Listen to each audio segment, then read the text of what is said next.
Number 30 in the Shameless series is Oasis of Fear from Umberto Lenzi.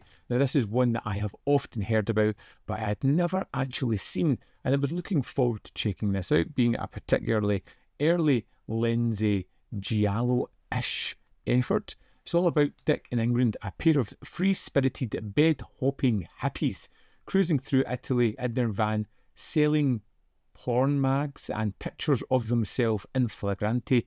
But when they run low on cash and charm, they find shelter with Barbara, a mysterious older woman who offers them wine and comfort, and something far darker than they bargained for. It's a great setup of this triple header. It's basically just Barbara, Dick and Ingrid throughout the entire film. And it's one of those ones where you're never quite sure where it's going to. Although there can be fleeting moments from other characters, it is pretty much about the rising tensions within this trio of people. Who has the upper hand? Who's in control of the situation? Is it often fluctuating, or is someone manipulating someone else? It's one of those mind game, mind-bending films. Dick Butler, at your service. Accomplished housebreaker, bank robber, safecracker, second-story man, cat burglar, pickpocket, and rapist. When I went into this film, I had heard it was a Giallo film, but I don't think it quite gets there. Although it shares some trades with that, I'd say it's more Giallo adjacent. It lacks the masked colour, it lacks the police investigation, it does have some wonderful cinematography, it's got a lot of erotic tension, and it has some great psychological suspense.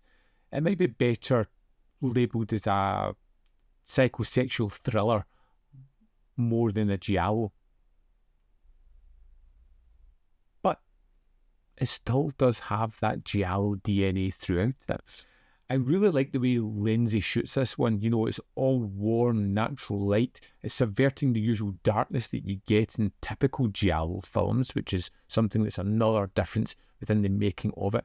The use of colour and light makes it psychological and psychedelic at certain times as well, fitting into this hippie culture that it's taking aim at.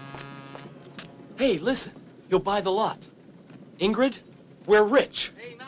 Our two main characters being hippies are really interesting because this is at the time where the flower power optimism was really starting to eke away, and it was curdling into paranoia and disillusionment. And you see that within our characters throughout the story. They're starting off free at the beginning of it. They come into some money, and what do they do when they've got money? They instantly spend it on a lavish lifetime. They're enjoying their life at that time. They know that the money is fleeting, so why eke it out and eke further down the road when they can just have a big splurge and enjoy it, and then fall back into the groove of trying to make ends meet throughout the rest of the film.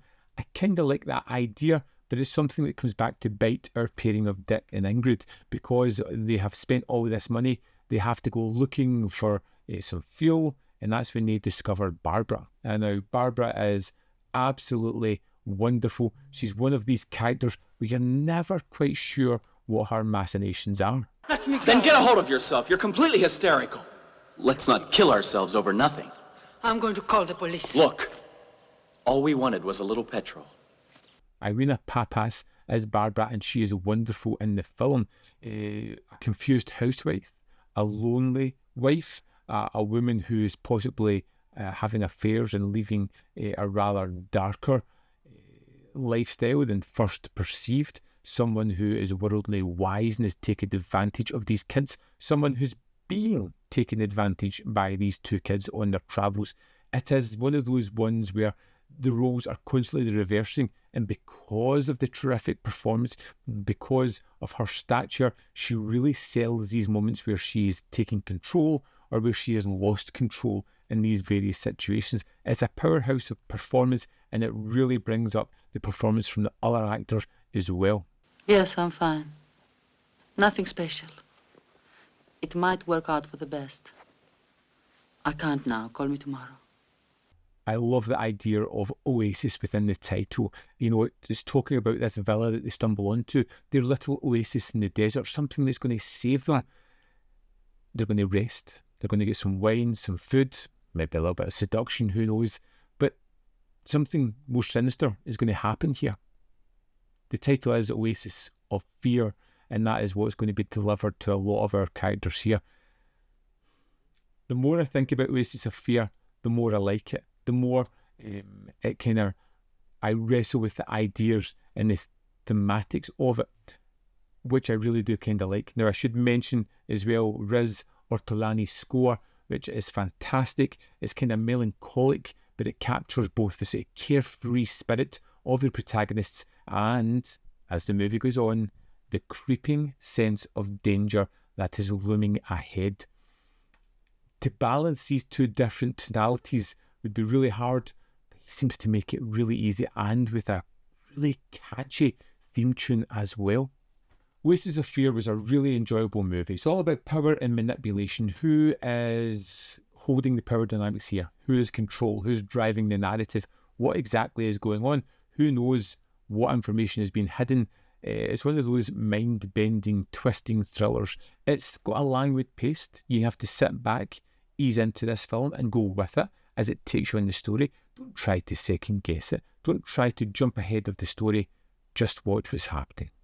Let's dive into the disc for Oasis of Fear, see some of the extras. Here we are in the disc for Oasis of Fear. If you go to the setup, you'll see that there is English audio with the hard of hearing captions, Italian audio with English subtitles, and the English audio with the Wilson Brothers trivia track.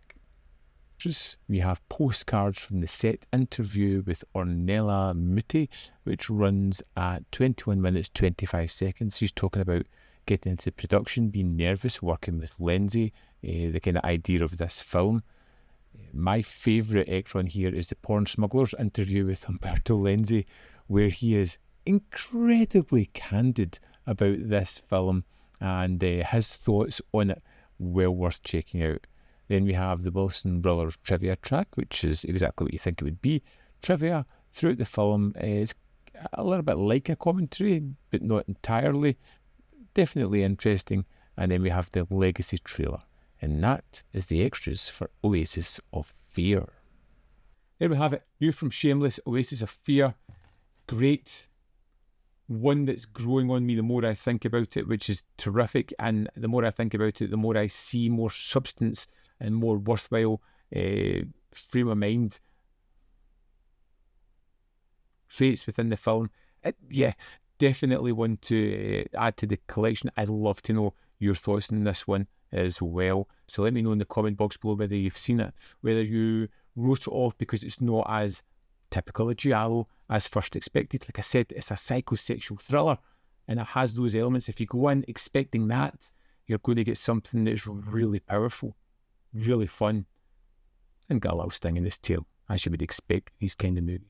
Drop me a comment in the comment box below. Let me know your thoughts on this film. As always, there's more content up here. You can see more of my stuff in the description box below. Links to Patreon, membership program, manvfilm.com always, in which you can support me. Thanks for watching. See you next time.